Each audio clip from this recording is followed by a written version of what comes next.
sejahtera dari Allah Bapa dan dari Tuhan kita Yesus Kristus bersamamu.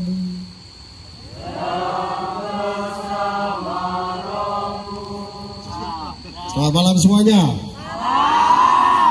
Malam hari ini kita semua berkumpul. Kita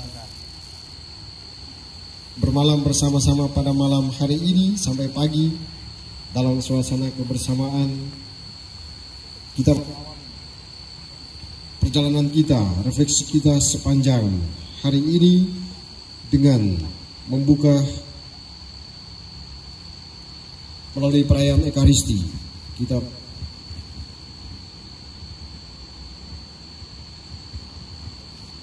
hari ini gereja memasuki hari Minggu Paskah kedua, dan oleh gereja hari Minggu Paskah kedua ditetapkan sebagai hari Minggu Kerahiman Ilahi. Gereja mengajak kepada setiap orang, terutama umat Kristiani, untuk merenungkan bahwa hati Yesuslah yang memungkinkan segala peristiwa-peristiwa besar terjadi dalam kehidupan ini. Melalui hatinya yang maha kuduslah, melalui kemurahan hatinya lah banyak mujizat terjadi. Karena dia melihat orang lapar, hatinya tergerak oleh belas kasihan, maka melakukan mujizat. Dia datang menolong manusia, dia datang menyelamatkan kita karena hatinya tergerak oleh belas kasihan untuk menyelamatkan kita semua. Marilah para saudara dan saudari terkasih, kita mengawali perayaan suci ini, menundukkan diri sejenak di hadapan Tuhan, memohon ampun atas setiap dosa dan keterbatasan kita, supaya dipantaskan merayakan misteri suci ini. Kita ungkapkan sesalan tobat kita dengan berdoa bersama-sama. Saya mengaku kepada Allah yang Maha Kuasa dan kepada saudara sekalian bahwa saya telah berdosa dengan pikiran dan perkataan, dengan perbuatan dan kelalaian. Saya berdosa, saya sungguh berdosa. Semoga Allah yang Maha Kuasa mengasihani kita, mengampuni dosa kita, dan menghantar kita ke hidup yang kekal. Amin.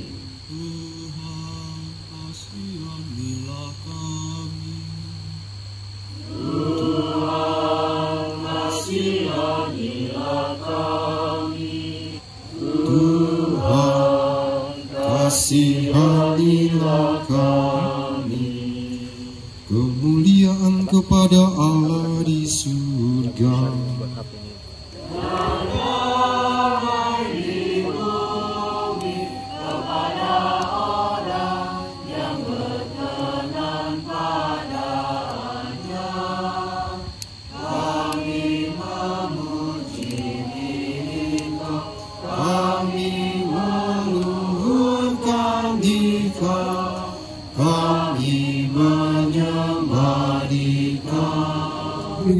Roh yang melahirkan kami kembali, dan betapa indahnya darah yang telah menebus kami.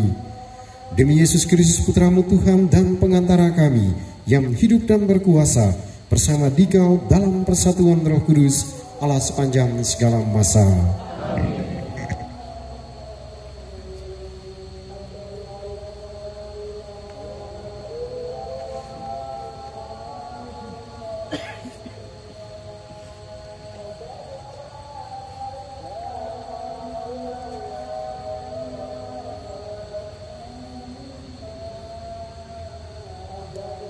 Bacaan dari Kisah Para Rasul. Orang-orang yang menjadi percaya dan memberi diri dibaptis, bertekun dalam pengajaran rasul-rasul dan dalam persekutuan. Mereka selalu berkumpul untuk memecahkan roti dan berdoa, diselamatkan. Demikianlah sabda Tuhan.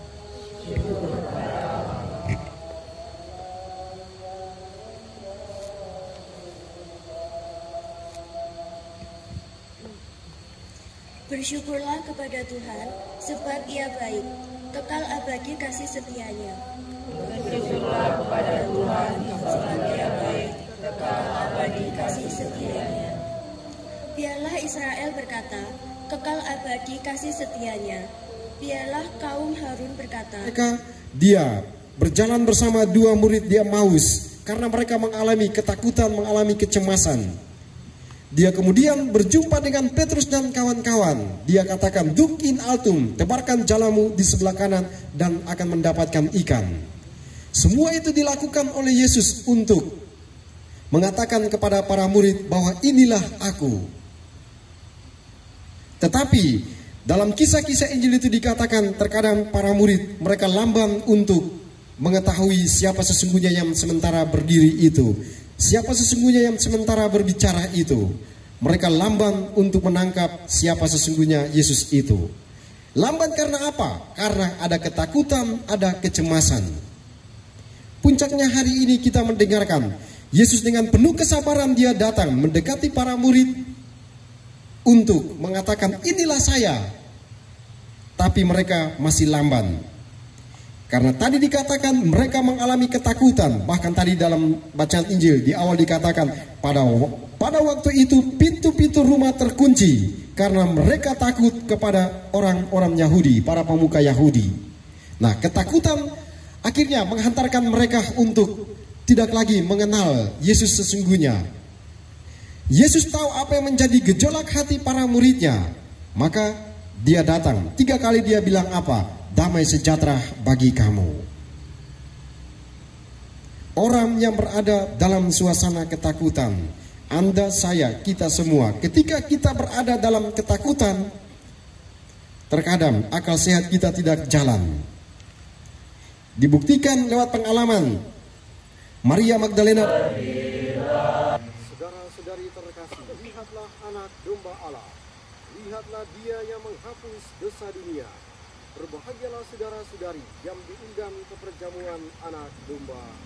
Ya Tuhan, saya tidak pantas Tuhan datang kepada saya, tetapi kepada saya akan Dalam darah Kristus. Amin.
Ulurkanlah tanganmu dan lihatlah bekas paku. Jangan sangsi lagi, tetapi percayalah. Haleluya. Marilah berdoa. Allah Bapa kami yang Maha Penyayang, Engkau telah berkenan datang kepada kami dalam diri Yesus Putramu yang telah bangkit. Dalam rupa roti dan anggur, kami imani Dia. Maka kami mohon ajarilah kami memberi kesaksian atas iman ini kepada siapa saja yang bertemu dengan kami sepanjang hidup kami, sebab Dialah yang hidup dan berkuasa kini dan sepanjang segala masa. Amin. Berkat dari Tuhan, Tuhan bersamamu. Kita sekalian, mereka yang kita ingat dan doakan dalam perayaan ini, kaum keluarga kita, semua acara kita sepanjang malam ini sampai besok hari, semuanya dijaga, dilindungi dan diberkati oleh Allah yang Maha Kuasa, Bapa dan Putra dan Roh Kudus. Amin. Saudara terkasih, pergilah, misa sudah selesai. Haleluya, haleluya.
Ada acara apa ini? Acara youth camp. Oh iya. Pastinya seru. Dari mana? Dari Turen saya. Dari Turen. Gimana rasanya? Senang. Kenapa Anda senang? Karena baru ini ada acara youth camp di Regio Timur. Weh.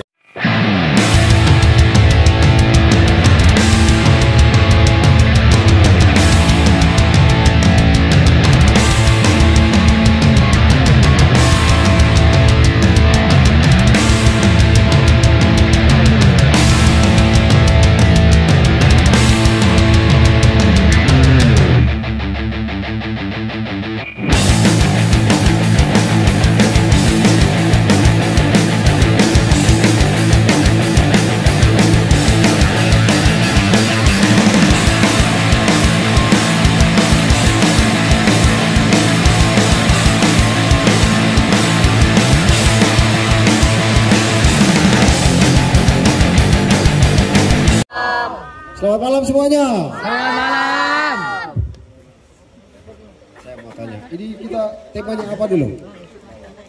Temanya.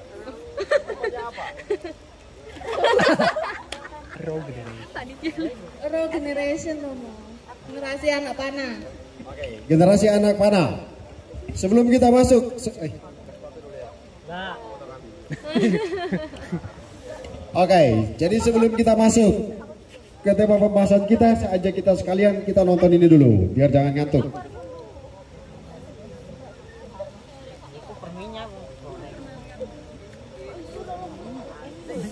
Masih mulai dingin ya, Aku tapi sih keringetan. Ya pesan.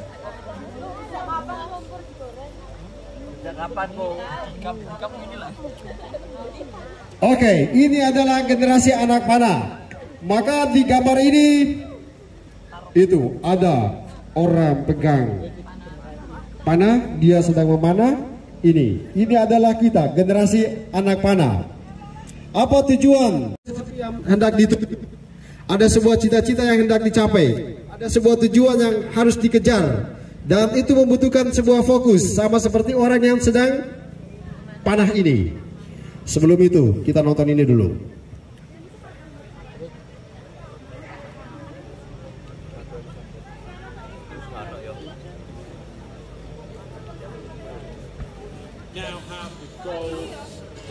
Ini gambar adalah ada lomba memanah.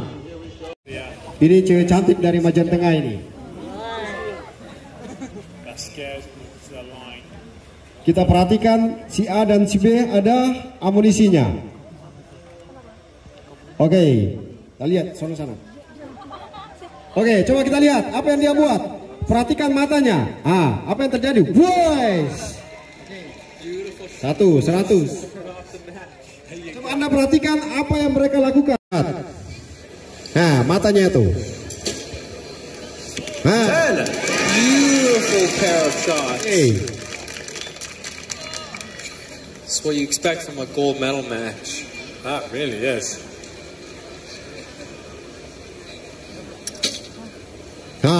Seven. Ini sudah ada 4 panah. Ada perbedaan di situ. Anda lihat enggak? Dari 2 orang ini.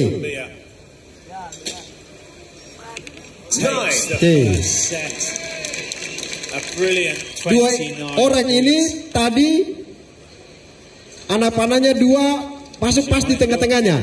Sedangkan ini 2-nya di luar. Oke, ini sudah 3 di luar. Sedangkan yang satunya tadi 2-nya di dalam. And right now in this battle of the Americas, Miss Acosta from Colombia taking unofficially a 2-set point. Harusnya ada dalam kotak ini, tapi dia ada di luar. Yang satunya tadi dari Meksiko. Nah, ada 2. I know we only have 1. Ya, fokus, konsentrasi, teliti. Terus apa lagi? Oke, fokus, teliti. Terus, apa lagi? Apa? Oke, kesabaran. Dia butuh kesabaran karena kan tadi dia tarik gini. Butuh kesabaran dulu, jangan cepat. Oke, apa lagi? Ya, kontrol. Dia mengontrol situasi. Terus, apa lagi? Masa muda. Berbahagialah orang yang telah membuat penuh tabung panahnya. Dengan semua itu, ia tidak akan mendapat malu apabila ia berbicara dengan musuh-musuh di pintu gerbang. Oke, tadi Anda sudah baca sabda Tuhan ini, terus Anda tadi sudah melihat 2 orang yang sementara bertarung itu. Apa yang terjadi di situ? Pertarungan kan terjadi secara terus-menerus. Coba buka ini. Jadi konteks dari bacaan ini intinya ada di sini. Berbahagialah orang yang telah membuat penuh tabung panahnya dengan semuanya itu. Ia tidak akan mendapat malu apabila berbicara dengan musuh-musuh di depan pintu gerbang. Nah, itu kan tadi ada pertandingan. Kalau Tuhan tidak dilibatkan di sini, maka akan menjadi sia-sia. Apapun kamu mau berjuang sekeras apapun kamu mau melakukan apapun, kerja kerasnya itu, kalau tidak ada penyertaan Tuhan di situ, kalau Anda tidak melibatkan Tuhan di situ, maka akan menjadi sia-sia. Nah, itu pesan penting yang disampaikan oleh Salomo. Oke, next.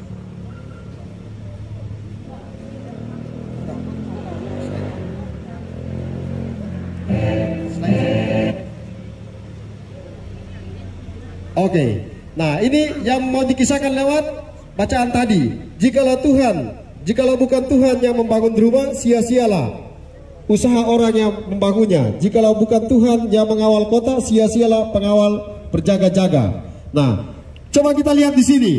Ada seorang petugas yang dia sementara apa ini? Oke, petugas sementara tertidur. Sementara di gambar sebelah ada siapa di sini? Ada anak kecil yang sementara tertidur. Lalu di sini ada Tuhan yang menjaga. Nah, dia cuma mau katakan begini. Jikalau bukan Tuhan yang membangun rumah, sia-sialah. Lalu jikalau bukan Tuhan yang mengawal kota, sia-sialah pengawal berjaga-jaga. Dia cuma bilang begini. Manusia itu ada waktu di mana dia mengalami keterbatasan sehingga dia tertidur. Kita punya orang tua, kita punya satpam, kita punya pengawal, tapi pengawal yang namanya manusia pada akhirnya dia mengantuk dan tertidur. Sementara Tuhan, waktu kita tertidur, dia tidak tertidur. Sebentar kita akan tertidur, itu Tuhan tidak tidur, Tuhan yang menjaga kita. Nah itu, maka tadi diulang-ulang, kalau bukan Tuhan. Nah itu, jadi sabda Tuhan ini dia ingin menegaskan kepada kita semua, kepada Anda semua, dan juga kepada saya, kita semua, bahwa Tuhan tidak pernah tertidur. Ketika kita tertidur, Tuhan selalu menjadi penjaga bagi manusia. Tuhan selalu menjadi penjaga bagi kita sekalian. Maka tadi dia katakan, kepada siapa kita harus berharap? Kepada dia ini. Karena ketika kita berharap kepada manusia, pada saatnya dia juga akan lupa, pada saatnya dia juga akan tertidur, pada saatnya dia juga akan lemah. Maka Salomo dia bilang, kepada siapa kita harus berharap? Hanya kepada Tuhan. Kepada siapa kita harus bersandar? Hanya kepada Tuhan. Karena apapun situasinya, terkadang manusia akan cepat untuk tertidur, terkadang manusia akan cepat untuk kalah. Next. Oke. Lalu di ayat selanjutnya dia katakan, seperti anak-anak panah di tangan pahlawan, demikian juga anak-anak pada masa muda. Nah ini dia sedang ngomong tentang masa depan seseorang. Coba kita perhatikan apa yang terjadi di sini.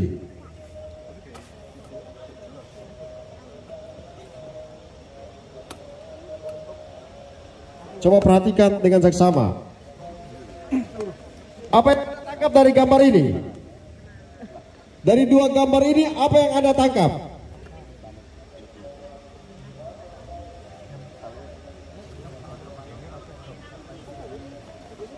Apa? Oke. Dia butuh anak panah untuk mencapai sasaran. Oke, benar. Siapa lagi?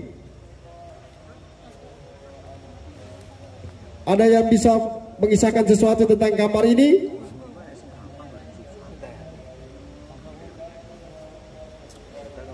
Coba masuk di slide berikutnya.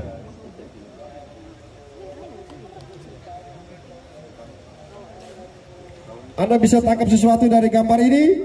Jangan lihat ini, lihat ini. Ini yang benar. Jadi ketika orang memanah itu apa? Anak panahnya itu ditarik ke mana? Ke belakang. Lalu apa? Dilepaskan. Menuju ke mana? Menuju ke sasaran, depan. Jadi semakin dia tarik ke belakang, maka semakin kencang anak panahnya, berlari ke tujuan. Maka dia bilang, ada satu tujuan yang ingin dicapai di depan sana. Untuk capai tujuan di depan sana butuh fokus dan juga butuh kekuatan. Butuh amunisi yang cukup untuk bisa sampai ke tujuan sana. butuh konsentrasi tingkat tinggi.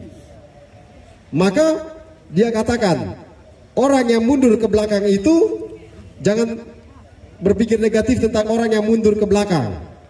Terkadang orang yang mundur ke belakang itu dia berusaha untuk mengambil ancang-ancang, dia mengumpulkan tenaga untuk melepaskan sebuah tembakan, untuk melepaskan anak panah sehingga berlari sangat kencang. Oke, saya putar ini supaya kalian bisa paham tentang anak panah yang dari Roma Budi. Bagus. Tepat sasaran. Oke. Sangat insightful banget nggak sih? Keliling sana.